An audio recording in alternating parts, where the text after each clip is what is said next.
Të nderuar miq të emisionit Target, përshëndetje. Jemi këtu në ambientet e ambasadës amerikane në Prishtinë, ku kam nderin që të zhvilloj intervistën e parë me zonjën ambasadore Tracey Jacobson. Në fakt, kjo është intervista e parë e zonjës ambasadore Jacobson që jep për mediat kosovare, në cilësinë e ambasadorës, gjë për të cilën ndihem i nderuar dhe e falenderoj për mundësinë. Zonja Jacobson, faleminderit që pranuat ftesën e RTK-s për këtë intervistë të shkurtë. Është në kënaqësi për mua. Me lejo edhe një herë të ju uroj mirëseardhjen në Kosovë dhe t'ju pyes për përshtypjet tuaja të para në Kosovë. Si u duken njerëzit, ambienti? Gjatë kohës e shkurtër që unë jam këtu, më ka bërë shumë përshtypje ngrohtësia dhe për zemërësia i njerëzve këtu në Kosovë, dhe unë mezi pres të vazhdoj të bisedoj me të gjithë grupa e ndryshme këtu në Kosovë, qarë të si që Kosovo ka arritur në përparim e jashtë zakonshme që prej shpallës pavarësisë, dhe është në ender për mua të përfaqësoj Presidentin Obama dhe Shtetet e Bashkuara të Amerikës këtu.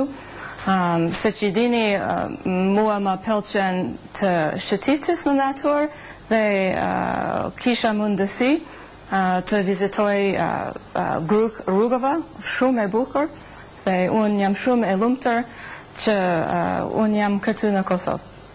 Është impresionuese sa rrjedh shumë të flisni gjuhën shqipe. We will continue with other issues. Miss Ambassador, as you know, most of people in Kosovo are Muslim with their belief. It was interesting that during the month of Ramadan, some of the first people that you met were representatives of religious communities.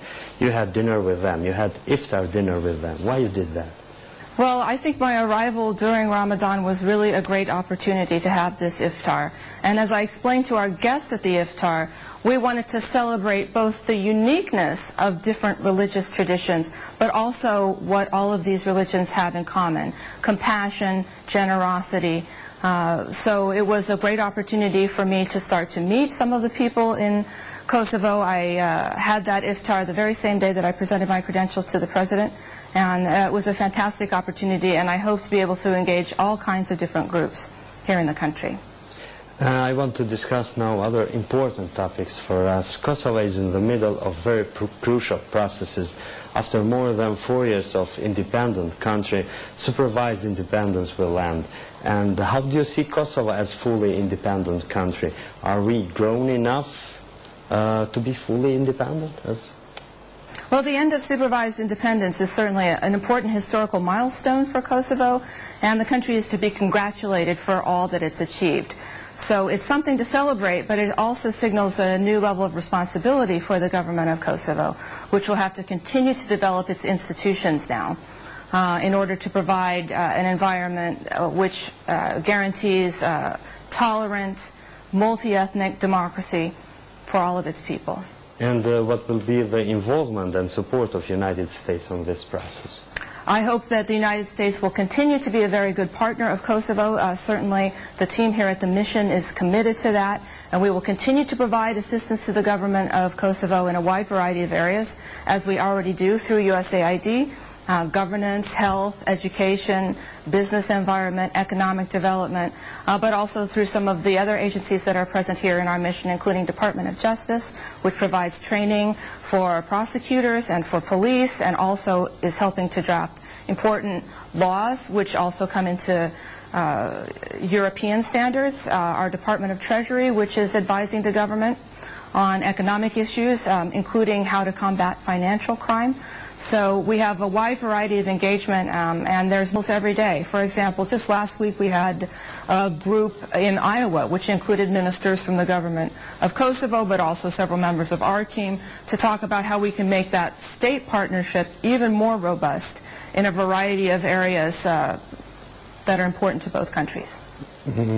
Another crucial issue for our country is dialogue with Serbia. Kosovo have had talks, technical talks with Serbia in Brussels. They reached 7 agreements for which Kosovar institutions are complaining that these agreements are not implemented from Serbia.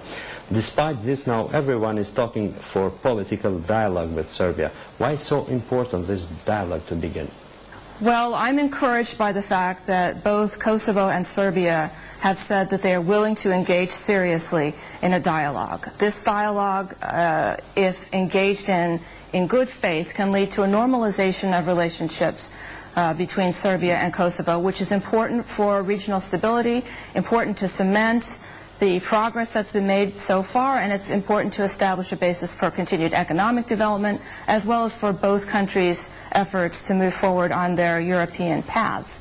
So it's also important that the agreements that have already been achieved be implemented. Ms. Jacobson, opposition parties in Kosovo, excluding AAK, are against this dialogue. What will happen if Kosovo rejects to start dialogue with Serbia? Well, I can't comment on any hypothetical situation, but well, it's a hypothetical situation that you're proposing to me within the government of Kosovo. I prefer to address the U.S. position, which is that we are fully supportive of the process of dialogue. The situation in north of the country is very sensitive and fragile since 1999. Despite the efforts of Kosovo government and international organization, they didn't spread the authority. And the main reason is that Serbian government is supporting parallel structures in the north to make these obstacles. On the other hand, the most crucial issue projected for political dialogue with Serbia will be north of Kosovo. Why Kosovo has to negotiate for its territory with Serbia instead of using its authority? Well, I was traveling in the north yesterday, and it was a very interesting time for me to be there. I think a real solution for the north is going to have to include both the comprehensive settlement proposal through Ahtisaari, which really does guarantee many rights to the ethnic Serbs in Kosovo, including the right for seats in the assembly, and the right to education in Serbian language with a Serbian curriculum, the right to participate in the selection of police, and these rights are not only in the comprehensive settlement proposal but also in Kosovo law. So that point is very important. Development in the north is also important. When I was there, it was interesting to me that the main issues that people raised with me were not political ones. They were jobs. They were agricultural development. And I'm glad that we have important programs going on in those areas as well. So I would like to mention that we do have programs that help schools, that help businesses, that help people find jobs, and that actually create jobs. We've created 1,600 temporary jobs and 230 permanent jobs up there in the north. So that is an important role that we're playing. With regards to the dialogue, the topics that will be included are really to be decided between the two governments themselves. I'm sure that the situation in the north is likely to be a part of that. In the end, Serbia is going to have to accept the reality of an independent Kosovo that is sovereign over all of its territory. Okay, and now another issue, rule of law. Ms. Jacobson, Kosovo is the youngest country in Europe, and all the international reports finds high level of corruption on Kosovar institution. Your comment on that? Corruption is a problem that every country confronts, including Kosovo. It's a serious issue in terms of the perception of corruption for the development of the business environment, and we are helping the government of Kosovo through many different programs in this area. I mentioned already that we have our Department of Justice here, which is directly training police and prosecutors on how to investigate and prosecute all kinds of complicated crimes, including those involving corruption. We have lots of programs with the government of Kosovo in terms of developing the business environment here and creating processes that are more transparent in order to make corruption more difficult to do. For example, the program that we had that helped the tax administration set up an electronic payment system which is more transparent. And we also have our Treasury colleagues here that are helping the government to develop its capacity to investigate and prosecute financial crimes. So it's an important issue that everybody struggles with, but we hope to play a useful role in helping Kosovo to reduce the amount of corruption.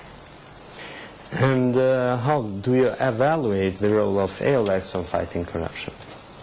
Well, I'm not in a position, only having been here for a couple of weeks, to perform any sort of assessment with EULEX.